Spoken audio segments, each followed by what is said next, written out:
ያኔ ከዛሬ 130 ዓመታት በፊት የካቲት 23 ቀን 1888 ዓመተ ምህረት ዘመናዊ የጦር መሳሪያን ታጥቆ ኢትዮጵያን ለመውረር የመጣውን የጣሊያን ጦር ኢትዮጵያውያን በጋራ ድል አድራጊነት ክንዳቸውን ሲያሳርፉበት የመላው ዓለም የጥቁር ሕዝቦች በቀኝ ግዛት ውስጥ ነበሩ።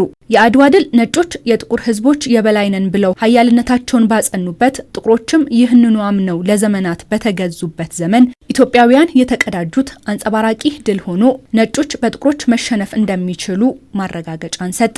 አፄ ምኒልክ ያልሰለጠነ ሕዝብ በእግሩ ከየቦታው ላይ ስንቁን ራሱ ይዞ አሁን ሰዓት በአውሮፕላን በጀት በምናምን በመኪና ነው ስንቅ የሚጓጓዘው። የዛን ጊዜ ራሱ ስንቁ ተሸክሞ ሄዶ ተዋግቶ ማሸነፍ እንትኑ ለኢትዮጵያኖች ብቻ ሳይሆን ለአፍሪካውያኖች ብቻ ሳይሆን ለዓለም ለየት ያለ እንትን ነው፣ ታሪክ ነው። አድዋ የአመራር ሲስተም የምንማርበት፣ የአንድነት እኩልነት እና የመተባበር ስሜት የምንማርበት፣ አድዋ ደግሞ ለሀገር ሲባል የማይተው ነገርና የማይቀር ነገር እንዳለ የምንማርበት ትልቅ አሻራችን ነው ብዬ ነው የምገልጸው። ከፍ ብዬ እንድራመድ ደረቴን ነፍቼ በትክክል እንድራመድ ያደረገኝ አባቶቻችን በደምና በአጥንት ሀገራችንን ገንብተው ለትውልዱ ያስረከቧት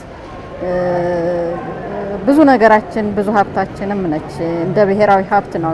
ክስተቱ የዓለምን አስተሳሰብ የቀየረ፣ በባርነት ቀንበር ውስጥ የነበሩ ጥቁሮችን ቀርቶ የቅኝ አገዛዙ መሪዎችን ሳይቀር እምነታቸውን ያከሸፈ ድል ሆነ። በጋራ የመቆም ኃያልነትንም አስተማረ። ይህ ድል ዘመናትን ተሻግሮና ተወራርሶ የዛሬዋን ኢትዮጵያ በብዙ ሰርቷታል። በልማቱ እየተደገመ ነው። በቴክኖሎጂው የምናያቸው ነገር በከተማ በሀገር የምናያቸው እድገቶች ሁሉ በዚህ የአድዋ ትሩፋቶች ናቸው።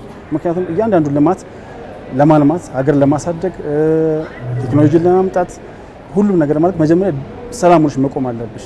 ስለዚህ አድዋ አባቶቻችን ይህን ሰላምና ይህን ቀን ስለሰጡን እነኚህ የምናያቸው በልማት በከተማችን የምናያት በኢትዮጵያ ላይ የምናየው ልማቱ፣ ቴክኖሎጂው፣ እድገቱ ሁሉ ከዛ ትሩፋት የመጣ ነውና ትሩፋቱ ብዙ ነው። ኢትዮጵያውያን ለብሔራዊ ጥቅማቸው በጋራ የመቆም ልዕልናን ያጎናጸፈው አድዋ ዛሬ የኢትዮጵያውያንን የማድረግ አቅም ባሳዩበት ታላላቅ ፕሮጀክቶችና የልማት ስራዎች ዳግም ተገልጧል። እኛ ኢትዮጵያውያን ለብሔራዊ ጥቅም መቆም ከየትም ያመጣ ነው ወይም የኮረጅ ነው ሳይሆን ለዘመናት በሕዝቦቿ ውስጥ የተፈጠረ የአብሮነት ውጤት፣ የአንድነትና የህብረት መገለጫ፣ አብሮ ተሳስሮ የመልማት ልምምድ ውጤት በመሆኑ ይህንን ውዷ ሀገራችን ማንም ሊያዋርዳት አይችልም። የታላቁ ህዳሴ ግድብ እውን መሆን ሕያው ማሳያ እንደሆነ ሁሉ ለሌላውም ብዙ ዳግማዊ አድዋ ተምሳሌት ስኬቶችና ለማይቀረው ሁለንተናዊ ብልጽግና እንድንተጋ የሚያነሳሳ ታላቅ ድል ነው። የአድዋ ድል የጦርነት ድል ብቻ ሳይሆን የአፍሪካውያን ራስን በራስ የመወሰን ድል ነው። ድሉ ኢፍታዊነትን የመፋለም ከውጭ ኃይሎች ጣልቃ ገብነት ነፃ የመሆንም ጭምር ነው። ይህንን ያስተማረው አድዋ ትውልዱ የዚሁ እሳቤ ባለቤት እንዲሆንም አስችሎታል። ለዚህ ምስክሩም ይኸው ድሮ ጥንት አባቶቻችን ጠላቶቻችንን ድል አድርገው ያባረሩት ያሸነፉት፣ እችን ሰላም የሆነች ለምለሟ የሆነች ሀገራችን ያስረከቡን፣ እኛ ደግሞ አሁን በልማት የተጀመሩት ልማቶችን በጀግነት በመጠበቅ በቅንነት በማገልገል ህዝባችንን በታማኝነት በማገልገል አባቶቻችን የደገሙትን ድል እኛ ደግሞ ያው በአባይም ደግመነዋል። ያሉትን ልማቶችን በማስቀጠል እኛም የዘመኑ አርበኛ መሆን እንዳለብን ነው መልእክት ላስተላልፍ የምወደው። ይህ ትውልድ ያን ታሪክ አይደግም ብዬ አላስብም። ምክንያቱም የሀገር ሉዓላዊነት የሀገር ዳር ድንበር ከጣሰ እና በሀገር ላይ የመጣ ነገር ከሆነ ይህ ትውልድም በሃይማኖት በዘር በምናምን ሳይካፈል በሀሳበኞች ሳይካፈል ሀገሩን የማስከበር ኃላፊነትም አለበት ያደርጋልን ብዬ አስባለሁ።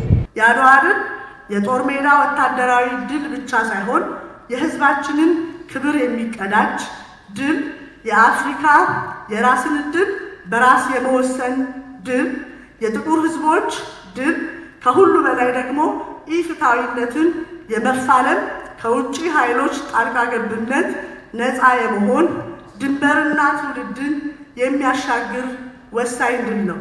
ከድሉ ጀግንነት ትሩፋቶችን በመውሰድ የጀመርነውን ታሪክ የመስራት ገድል በማጠናከር ጅምር ታላላቅ ፕሮጀክቶችን ማጠናቀቅ የዚህ ዘመን ትውልድ ሊያሳካው የሚገባው ሌላኛው አድዋ ነው። የትኛውንም የጸጥታ ኃይል ከውስጥም የሆነ ከውጭም ያለ ሰላማችንን ወይ ደግሞ ልማቱንም ሊያደናቅፍ የሚችለውን የትኛውን መስዋዕትነት በመክፈል አሁንም እያደረግን ያለነው ስራ አለ፣ እየተሰራ ያሉ ስራዎች አሉ። እነዛ ስራዎችን ደግሞ አጠናክረን በመቀጠል መከፈልም ካለበት እስከ ህይወት መስዋዕትነት እየከፈል ሀገራችን ኢትዮጵያን ከፍታዋን ብልጽግናዋን እናስጠብቃለን። የአዲስ አበባ ሰላምና ጸጥታ አስተዳደር ቢሮ 130ኛውን ዓመት የአድዋ ድል በዓልን አስመልክቶ ከአኩሪ ታሪክ ወደ ብሩህ አድማስ በሚል ሀሳብ የፓናል ውይይትን አድርጓል። የፓናል ውይይቱ የአድዋ ድል ዛሬም ድረስ የፈጠረውን የይቻላል መንፈስና ለሉዓላዊነት የመቆም ድልን የዳሰሰ ሲሆን ከፍተኛ የመንግስት የስራ ኃላፊዎች አርበኞችን ጨምሮ ከኢፌድሪ መከላከያ ሰራዊት፣ ከፌዴራል ፖሊስ፣ ከአዲስ አበባ ፖሊስ አመራሮችና አባላት እንዲሁም ከደንብ ማስከበር የሰላም ሰራዊት አባላትም ተሳታፊ ሆነዋል።